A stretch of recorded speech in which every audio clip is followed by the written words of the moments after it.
हाँ जी बच्चों, तो ये आपको ये वाला क्वेश्चन मुझे ध्यान है, लास्ट रिग्रेशन का ये वाला क्वेश्चन करवाया था, ठीक है ना? ये ध्यान है, ये दोनों निकालना था।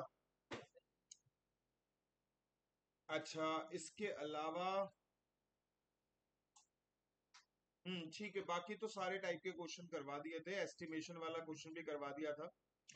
जब ये निकालना था ए का प्राइस जब बी का प्राइस गिवन हो और बी का प्राइस जब ए का प्राइस गिवन। ठीक है, बिल्कुल याद आ गया, यही तक आपको करवाया था। इसमें अब ज्यादा कुछ नहीं बचा, एक ये मेन प्रॉपर्टी बची है। मेन प्रॉपर्टी ये है, एक फॉर्मूलाज है जो अगेन मैंने बोला था कोरिलेशन में नहीं करवाए थे, वैसे ही रिग्रेशन के भी फॉर्मूलाज हैं, लेकिन उनका भी यूज थोड़ा सा पेपर में कम होता है, बट किसी चीज के लिए मना नहीं किया जा सकता। ठीक है, तो फिलहाल यहाँ पे अगर देखें तो यहाँ पे एक प्रॉपर्टी है रिगार्डिंग रिग्रेशन, प्लीज ध्यान दीजिएगा, लिखा है regression coefficient remain unchanged, regression coefficient remain unchanged due to shift of origin, यानी कि ओरिजिन से कोई फर्क नहीं पड़ता। किसमें? रिग्रेशन कॉफिशिएंट में। मैंने कहा हाँ, कोरिलेशन में भी सीखा था, कोरिलेशन में भी कोई फर्क नहीं पड़ता। कहता है बिल्कुल सर, कोरिलेशन की तरह रिग्रेशन में भी चेंज ऑफ ओरिजिन से कोई फर्क नहीं पड़ता। मैंने कहा हाँ, बट कहता है कि सर कोरिलेशन में तो चेंज ऑफ स्केल से भी फर्क नहीं पड़ता था, लेकिन यहाँ पे रिग्रेशन कॉफिशिएंट में चेंज ऑफ स्केल की तरफ से फर्क। ठीक है, दोबारा से देख लो, कोरिलेशन में याद करो चेंज ऑफ ओरिजिन और चेंज ऑफ स्केल दोनों से फर्क नहीं पड़ता था, बस किससे फर्क पड़ता था? Sign of scales. बहुत अच्छी बात है, काफी बच्चे रिप्लाई कर रहे हैं, तो इसका मतलब कुछ ने नहीं भी किया, याद तो है वैसे। ठीक है, और रिग्रेशन में अनचेंज होता है किससे? चेंज ऑफ ओरिजिन से। और चेंज होता है किससे?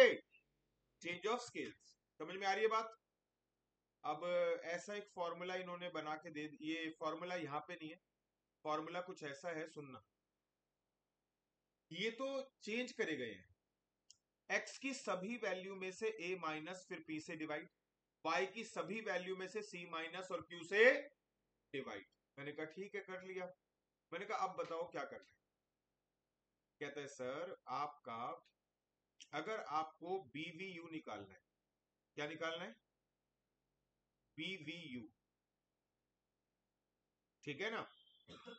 तो पहली बात तो ये निकलेगा आपका किससे? BYX से। मैं यहाँ पे इसको भी अभी जस्टिफाई कर दूंगा ये क्या करा है, लेकिन समझा के करूंगा, क्यों? क्योंकि ऐसे याद करने का फायदा नहीं है, पेपर में कभी भी कंफ्यूज हो जाओ। ठीक है, तो हमें पहली बात तो ये हमें निकालना होता है, BVU निकालना होता है बच्चों इन जनरल, और किससे निकालना होता है? BYX से। तुम देखो ना, V क्या है? V किससे बना है? Y से। Y में चेंजेस से क्या बना है? V। X में चेंजेस से क्या बना है? Q। तो BYX का हमने क्या बना दिया नया डेटा? BVU। अब तुम्हें क्या करना है, मैं सीधा सीधा फंडा बताता हूं बच्चे। जो पहले है change of scale of Y ऊपर आएगा, और जो बाद में है change of scale of X of नीचे आएगा। बस ऐसे लॉजिक याद रखो, ये फॉर्मूला याद रखो। ये फॉर्मूला जो मैंने बराबर में लिखा है ये याद नहीं रखना, याद ये रखना, change of scale of Y ऊपर आएगा, change of scale of X नीचे आएगा, और मैं तुम्हें ये दिखा दूंगा कि ये कैसे, ये वाला कैसे बन जाएगा। तो देखो, एक बात बताओ, तुम्हें दिख रहा है ना Y का चेंज ऑफ स्केल क्या है? 1/Q। सब बच्चे बताएं ये बात समझ में आई कि नहीं? अरे Y की सभी वैल्यू को Q से डिवाइड कर रहे हो ना, मैंने क्या लिख दिया? 1/Q।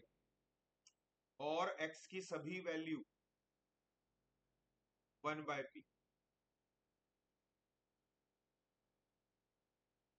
आ रहा है समझ में सार्थक? तो यहाँ पे अब एक बात बता, इससे अगले स्टेप के अंदर मैं क्या करूं? इनका तुझे पता ही है इसका ट्रीटमेंट क्या होगा? P ऊपर Q नीचे BYX। क्या कहते हो बच्चों, ये समझ में आ गया आपको? ये वाली चीज तो 7th 8th क्लास से 9th क्लास से 8th क्लास से जानते हो ना, फर्स्ट अपॉन में second whole divided by third by, ठीक है ना। जब मैं किसी टॉपिक के बारे में ये बता देता हूँ कि ये कौन सा स्टैंडर्ड का है, उसके पीछे का पर्पस ये होता है कि तुम्हें ये बताना कि अगर तुम इसको किसी चीज को मुश्किल समझ रहे हो तो पहले ये तो सोच लो किसको मुश्किल समझ रहे हो। तुम्हें याद नहीं है एक्सेप्टेबल, मे भी कुछ भी हो सकता है ऐसा, तुम्हें याद नहीं है एक्सेप्टेबल, लेकिन जबरदस्ती कॉन्सेप्ट को मुश्किल बोल देना, ये सब ये हैबिट मत डालो, है ना। 8th क्लास का 9th क्लास का स्टैंडर्ड का ये चीजें हैं, और अगर नहीं आई है तो दोबारा बताई जा सकती है, लेकिन मुझे नहीं लग रहा इस समय पे बताने की किसी को रिक्वायरमेंट दिख रही है, ठीक है। एक्सप्रेशन कई बार हम भी गलत पढ़ लेते हैं, भाई लग रहा है आ गया जबकि नहीं आया। यार ऐसे कोई वो फेस रीडर थोड़ी है, ठीक है, face is the index of your mind, आपके चेहरे पे लिखा होता है आपके दिमाग में क्या चल रहा है, बट ये बात up to a certain limit तक सही है। अरे ये बात समझ में। और ध्यान रखना मैथ्स में ना सबसे ज्यादा परेशान पता है कौन से बच्चे होते हैं? जो इंट्रोवर्ट हो। पूछो कोई जवाब, अब 2-3 बार पूछने के बाद भी टीचर को आप बोल भी नहीं रहे कि आया कि नहीं आया, और आया भी नहीं क्योंकि टीचर ने पूछा तब जवाब नहीं दे पा रहे, तो फिर एक फ्रस्ट्रेशन होती है। थोड़ा लाउडली बोल दिया और भाई साहब ऐसा दिमाग बिल्कुल ही क्लोज कर लिया, फिर कोई हेल्प नहीं कर सकता। ज्यादा इंट्रोवर्ट होने पे कोई हेल्प नहीं कर सकता। घर में खाना भी चाहिए होता है तो पेरेंट्स से मदर से डिमांड करना पड़ता है, लग रही है खाना। आ रही है बात समझ में? तो आप ये कभी मान लिया ऐसा होता है पूरी क्लास में सबको आ गया, अब एक को नहीं आया, नहीं फेस रीड कर पाते उतना अच्छा से, है ना, जबकि आपको देखते रहते हैं, ऑब्जर्व करते रहते हैं, जितना जज कर सकते हैं उतना कर लेते हैं। आ रही है बात समझ में? अब यहां पे ये बेसिकली आपका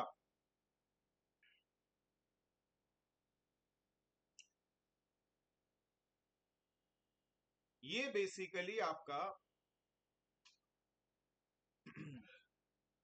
मैंने ये फॉर्मूला आपके सामने बना के दे दिया, लेकिन बच्चे मैं ये भी याद नहीं करवाना चाहता, मैंने आपको बता दिया, मैं इंटरेस्टेड हूं आप ऐसे याद करें,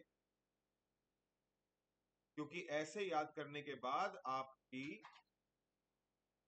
कहीं पे कोई दिक्कत नहीं आएगी। समझ गए? अब यहां पे सुनो, पता क्या प्रॉब्लम है मुझे, इधर देखो सभी, ये पी और क्यू लिखा हुआ है, तुम कर भी सकते हो कि पी ऊपर क्यू नीचे, पी एक्स का था बाद वाला पहले, पहले वाला बाद में, ऐसे करके तुम कर भी सकते हो याद। लेकिन बेटा एक बात बता, तुम नोटिस कर रहे हो अभी ना दोनों बार चेंज ऑफ स्केल के नाम पे क्या करा है? डिवाइड। क्या करा है चेंज ऑफ स्केल के नाम पे? अगर कल को किसी एक जगह पे मल्टीप्लाई कर दिया तो ये वाला तरीका काम नहीं आएगा। अगर कल को मान लिया ऐसा होता, देखना जरा प्लीज,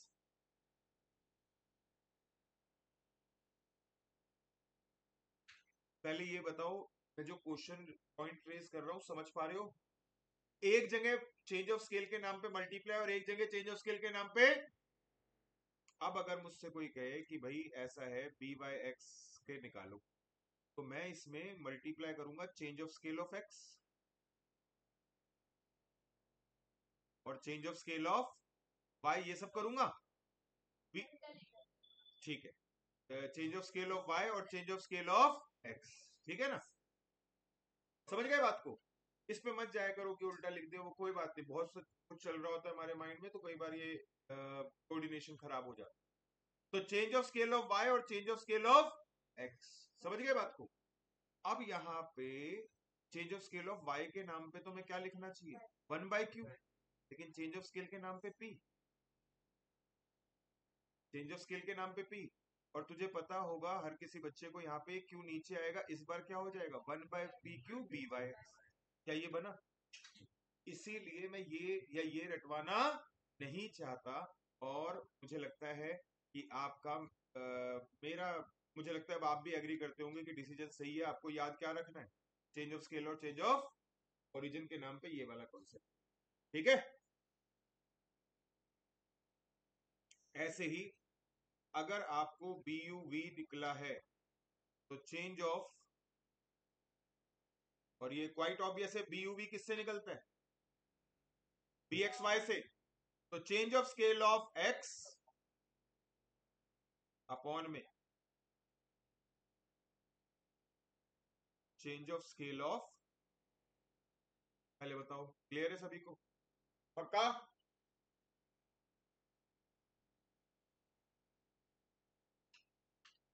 दोस्तों आइए इस पे क्वेश्चन करते हैं। लिखा है, इधर देखिए सभी,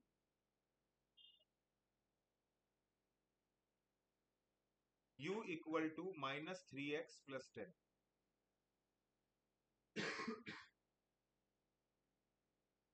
u equal to -3x plus, आ रही है बात समझ में, और v equal to -2y plus में 25। पहले ध्यान करो, उसमें कोरिलेशन में भी यही सब करते थे आप।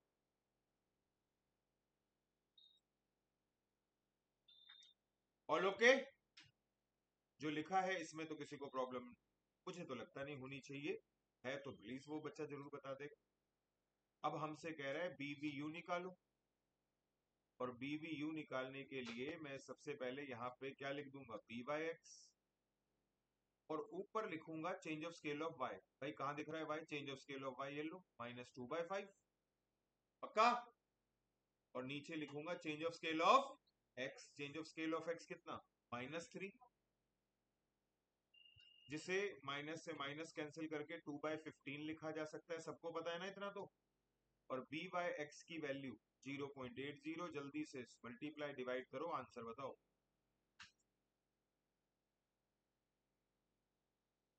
.10,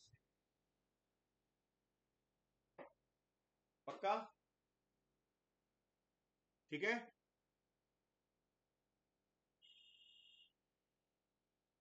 ये वाला क्वेश्चन करना जरा एक बार।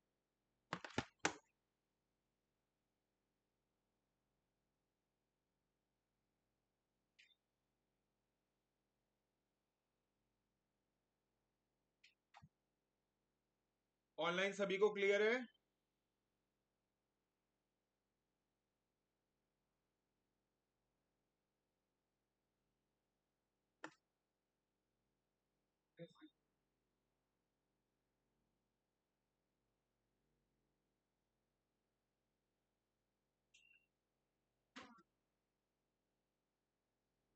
काजल, किंजल, शुभी, यादिर,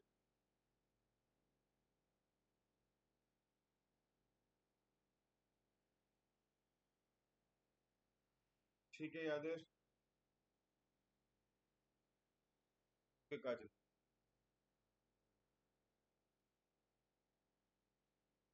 हाँ जी हुआ बेटे, ये आंसर इज -3.6। ऐसे ही क्वेश्चन आएगा भाई पेपर में, और मुझे उम्मीद है कर पाओगे, ठीक है। नोट्स जैसे कि मैंने बोल दिया है संभाल के रखना, क्यों, क्योंकि इससे रिवाइज करना बहुत आसान होगा। हालांकि मेरी कोशिश है कि मैं और जैसे रिवीजन के टाइम पे तो और कट शॉर्ट में चीजें करूं, कि सिर्फ फॉर्मूला फॉर्मूला और फालतू की नरेशन नहीं, और क्वेश्चंस, ठीक है ना।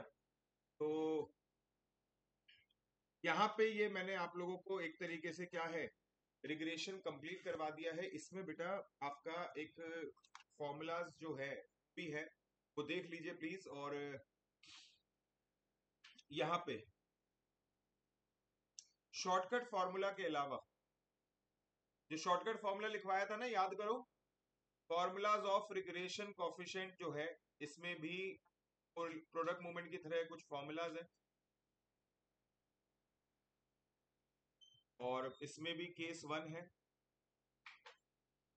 केस 1 तब लगता है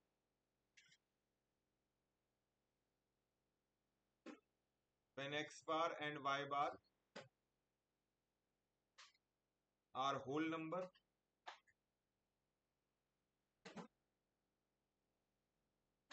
ठीक है ना, सो दैट आप डेविएशन किससे लें, एक्स बार और वाई बार से। बच्चे जो बी होता है यहाँ पे, बी मतलब रिग्रेशन कोएफिशिएंट, उसका एक ही फॉर्मूला होता है, कोवेरिएंस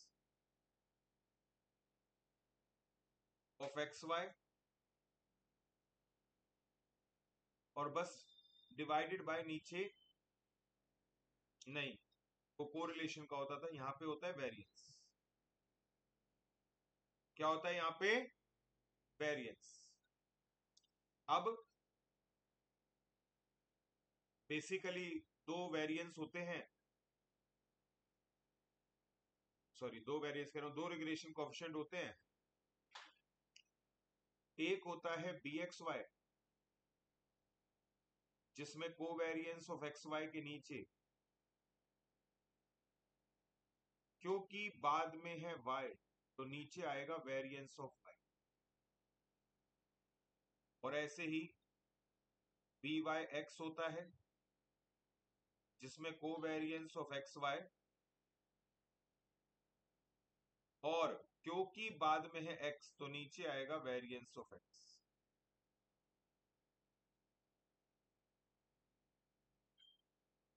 ठीक है,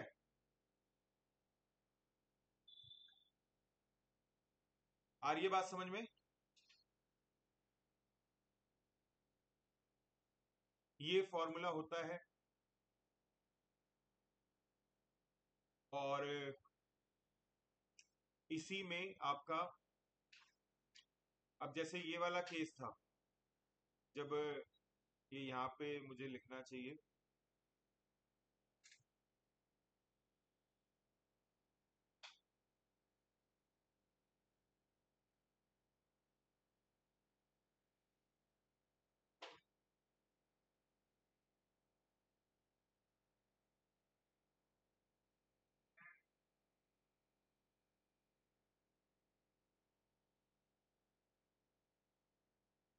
देखिए फॉर्मूला क्या बनेगा, जैसे आप सभी ने देख लिया, प्लीज ध्यान दीजिएगा, पी एक्स वाई, तो covariance of X Y upon में वेरिएंस ऑफ वाई। कोवेरिएंस का फॉर्मूला याद होना चाहिए आप लोगों को, रिसेंटली करा था, एक्स माइनस एक्स बार और Y minus Y bar upon में एन, तो एन कहा जाएगा नीचे, और वेरिएंस ऑफ वाई, तो ये भी एक फॉर्मूला बन गया।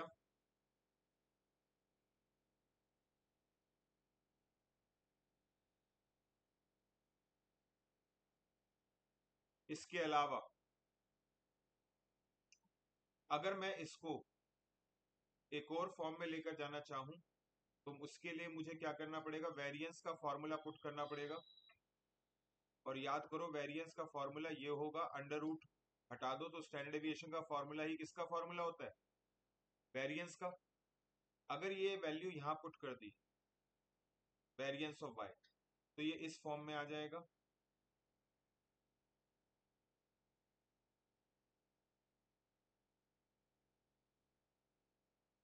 ये वाले एन से, सब ध्यान दो, ये वाले एन से ये वाला एन क्या हो जाएगा, कैंसिल, और ये फॉर्मूला तुम्हारा तैयार हो गया। याद रखना तीन तरीके से लिखा है सेम फॉर्मूले को, और पहले भी आपको पता है कुछ फर्क नहीं है, बस एक ही चीज को अलग अलग तरीके से क्या करो, लिखे जाओ। समझ गए सभी। सिमिलरली अब एक काम करो, खुद से लिखो, बी वाई एक्स का फॉर्मूला खुद से लिखो सिमिलरली, है ना। सबको पता है, एक मिनट, सबको पता है सारा कुछ चेंज आएगा। बी वाई एक्स में यहाँ पे नीचे वेरिएंस ऑफ वाई था, उसमें वेरिएंस ऑफ एक्स आएगा, और कोई चेंजेस नहीं है। आपसे लिखवाने के पीछे का पर्पस है कि आपको माइंड में चीजें रिटेन हो। हाँ बेटा बोल, ये कैसे बना, ये चीज यहाँ पे रख दे, रख दी ये चीज यहाँ पे, तो ये वाला एन इससे ऊपर वाले से मल्टीप्लाई हो रहा है, नीचे वाले से डिवाइड, एन से एन क्या बच गया, पक्का ना, ठीक है। सबको क्लियर हो गया शिवा। ये वेरिएंस का फॉर्मूला है। स्टैंडर्ड डेविएशन का स्क्वायर ही तो होता है वेरिएंस। अंडर रूट लग जाता तो स्टैंडर्ड डेविएशन था, अंडर रूट हट गया तो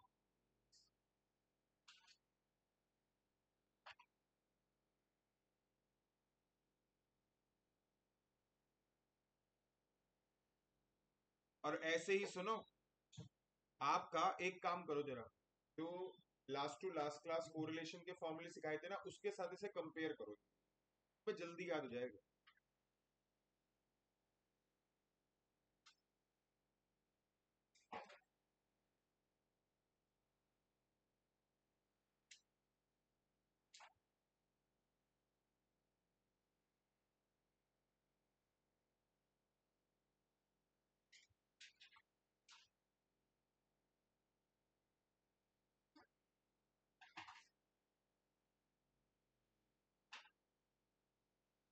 देखिए ना, मैंने वो डायरेक्ट मेथड लिखवाया था, आप लोगों ने नोट बनाए, नोट्स बनाए? तो जब डायरेक्ट मेथड लिखवाया था तो वहां पे लिखा था ना, व्हेन ऑब्जर्वेशन आर स्मॉल, यही लाइन लिखी है, कुछ और लिखी थी? Smaller in size. एक मिनट मैं देख ही लेता हूँ। अच्छा, कोरिलेशन तो अलग, जिससे ना थोड़ा रिलेटिंग मैचिंग कॉन्सेप्ट हो जाएगा।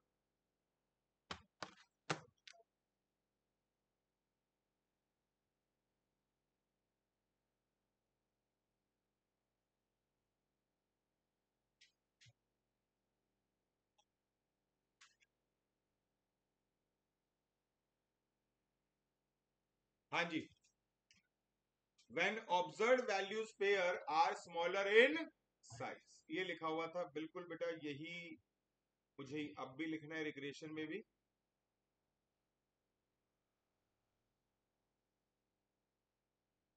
क्या लिखा है? When observation are smaller in size.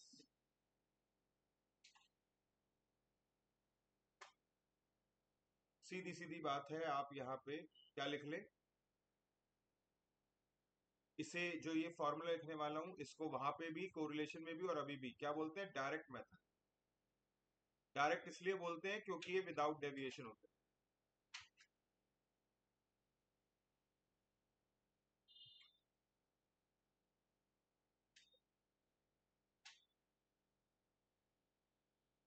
और जरा नोटिस करो यहाँ पे फॉर्मूला क्या बनेगा, बी एक्स वाई।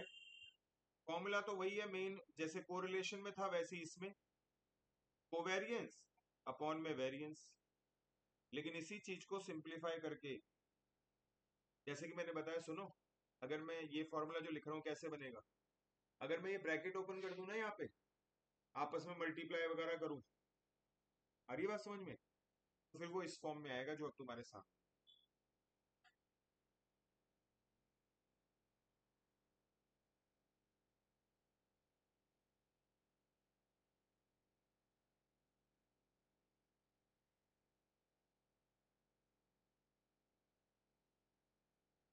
तो आप नोटिस करोगे कोरिलेशन के फॉर्मूले में और उसमें न्यूमरेटर तो सेम ही रहता है, बस डिनोमिनेटर में क्या होगा, वहां पे एक्स और वाई दोनों आते थे, यहाँ पे डिपेंड करेगा बाद में वाई है कि बाद में, और अंडर रूट नहीं आएगा, इतना फर्क। ठीक है, ये बात आप अच्छे से समझिएगा। और बी वाई एक्स का खुद लिखिए,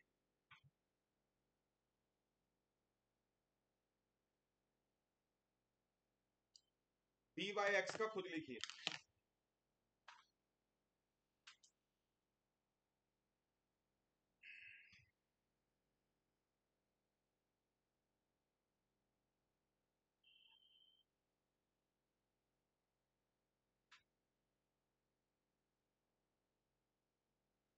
ठीक है,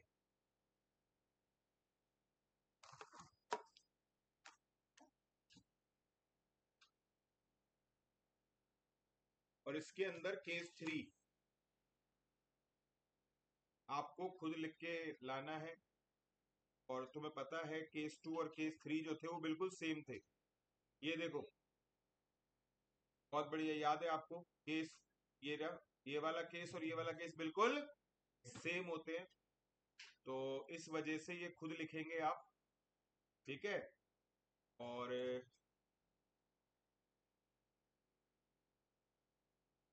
ये तब है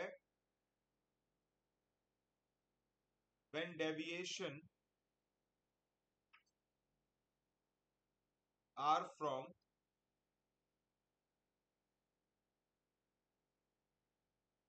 assumed mean, since क्या लिखवाया था आपको, since values are large।